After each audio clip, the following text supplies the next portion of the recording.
2026 का महासंयोग, महाशिवरात्रि और सूर्य ग्रहण का पूरा सच। यह महासंयोग है या महाविनाश।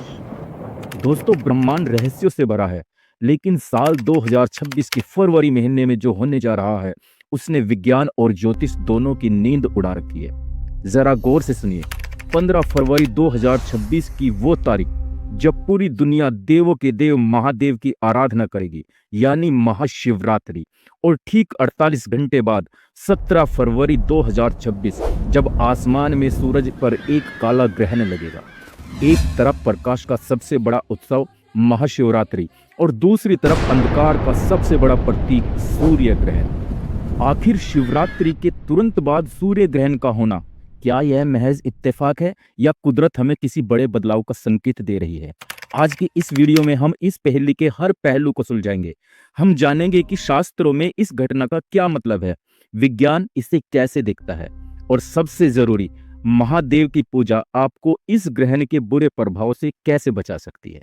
तो वीडियो में अंत तक बने रहे, क्योंकि यह जानकारी आपके और आपके परिवार के लिए बहुत जरूरी है। हमारे चैनल और पेज इंडिया की नई आवाज में आपका बहुत बहुत स्वागत है। मैं हूं आपका दोस्त ललित मनारिया। सबसे पहले हम जानेंगे आखिर महाशिवरात्रि क्यों मनाई जाती है। दुनिया के सबसे बड़े धर्म सनातन धर्म में महाशिवरात्रि इतनी खास क्यों है? क्यों इसे रात्रियों की रात्रि कहा जाता है? और शिवरात्रि पर भगवान शिव की पूजा करने से हमें क्या फल मिलता है?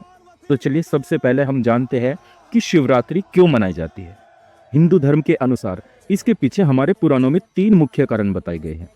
पहला और सबसे प्रमुख कारण है शिव और शक्ति का मिलन। पौराणिक कथाओं के अनुसार इसी दिन भगवान शिव का विवाह माता पार्वती के साथ हुआ था। यह केवल एक शादी नहीं थी, बल्कि यह वैराग्य और गृहस्थ का मिलन था। इसी दिन भगवान शिव ने वैरागी जीवन छोड़कर संसार की भलाई के लिए गृहस्थ जीवन अपनाया था। दूसरा कारण है लिंगोद्भव। शिव पुराण के अनुसार इसी रात को भगवान शिव पहली बार लिंग रूप में प्रकट हुए थे, एक ऐसा अग्नि स्तंभ जिसका न कोई आदि था और न कोई अंत। इसलिए आज भी भक्त शिवलिंग की पूजा करके उस निराकार शक्ति को नमन करते हैं। और तीसरा कारण है सृष्टि की रक्षा। कहा जाता है कि जब समुद्र मंथन से हलाहल विष निकला जो पूरी दुनिया को खत्म कर सकता था, तो इसी दिन महादेव ने उसे अपने कंठ में धारण किया और नीलकंठ कहलाए। तो दोस्तों, महाशिवरात्रि असल में अंधकार और विनाश पर विजय पाने का त्योहार है। अब सवाल आता है कि इस दिन पूजा करने से क्या मिलता है।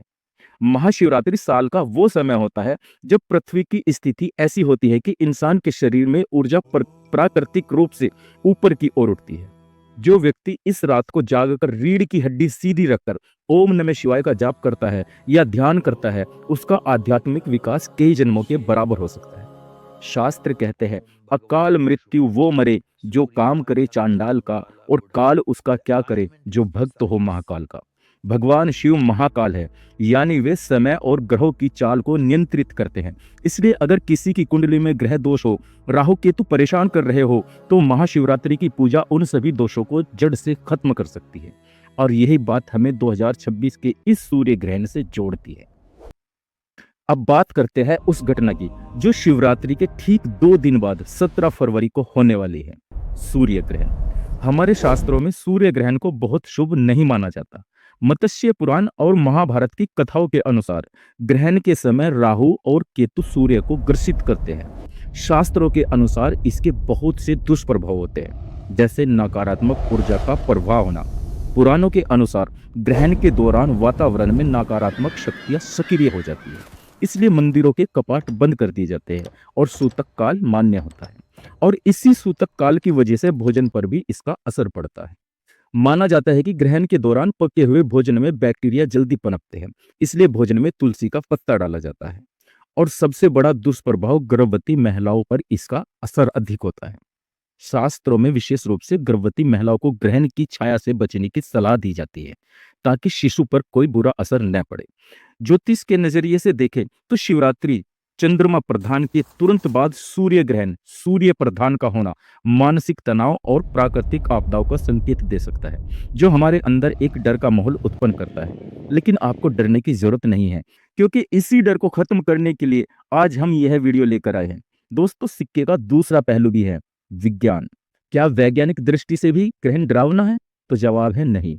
विज्ञान के अनुसार चंद्र ग्रहण और सूर्य ग्रहण एक खगोलीय घटना है और 17 फरवरी 2026 को लगने वाला ग्रहण भी एक खगोलीय घटना ही है। जब चंद्रमा पृथ्वी और सूर्य के बीच आ जाता है और सूर्य की रोशनी को रोक लेता है तो खगोल शास्त्र में इसे ही सूर्य ग्रहण कहा जाता है। हालांकि विज्ञान यह भी मानता है कि ग्रहण के दौरान पृथ्वी के गुरुत्वाकर्षण में हल्का बदलाव हो आता है, समुद्र में ऊंची लहरें उठ सकती है, वातावरण में तापमान अचानक गिर सकता है और पशु पक्षियों का व्यवहार बदल सकता है। यानी चाहे धर्म हो या विज्ञान, दोनों मानते हैं कि ग्रहण के समय प्रकृति में बदलाव तो जरूर आता है, बस देखने का नजरिया अलग है। तो अंत में सवाल यही आता है, क्या हमें डरना चाहिए या नहीं? जवाब है बिल्कुल नहीं, क्योंकि 17 फरवरी के ग्रहण से पहले 15 फरवरी को हमारे पास महाशिवरात्रि का कवच है। शिव जो संयम, लय और प्रलय के स्वामी हैं, उनकी आराधना इस ग्रहण के हर दुष्प्रभाव को बेअसर कर देगी। आपको बस इतना करना है, महाशिवरात्रि की रात को जागरण करे, शिव जी को जल चढ़ाए और मन में सकारात्मक विचार रखें। जब आप खुद को उस परम शक्ति से जोड़ लेते हैं तो ब्रह्मांड की कोई भी खगोलीय घटना आपका कुछ नहीं बिगाड़ सकती। तो दोस्तों, आप इस दुर्लभ संयोग के बारे में क्या राय रखते हैं? क्या यह सिर्फ खगोल विज्ञान है या ईश्वर का कोई इशारा? अपने विचार कमेंट बॉक्स में जरूर लिखें। अगर आप भी भगवान शिव के भक्त हैं तो कमेंट में हर हर महादेव जरूर लिखें। अगर यह जानकारी आपको अच्छी लगी हो तो वीडियो को लाइक करें और अपने दोस्तों के साथ शेयर करें ताकि वे भी इस जानकारी का लाभ उठा सके। हमारे चैनल को सब्सक्राइब करना न भूलें। अगर आप यह वीडियो फेसबुक पर देख रहे हैं तो हमारे पेज को फॉलो करें, क्योंकि यहाँ आपको इसी तरह की धार्मिक और विज्ञान की जानकारी से भरपूर वीडियो देखने को मिलती रहेगी। धन्यवाद। मिलते हैं अगली वीडियो में एक और धार्मिक और रोमांचक जानकारी के साथ। तब तक के लिए हर हर महादेव। जय हिंद, जय भारत।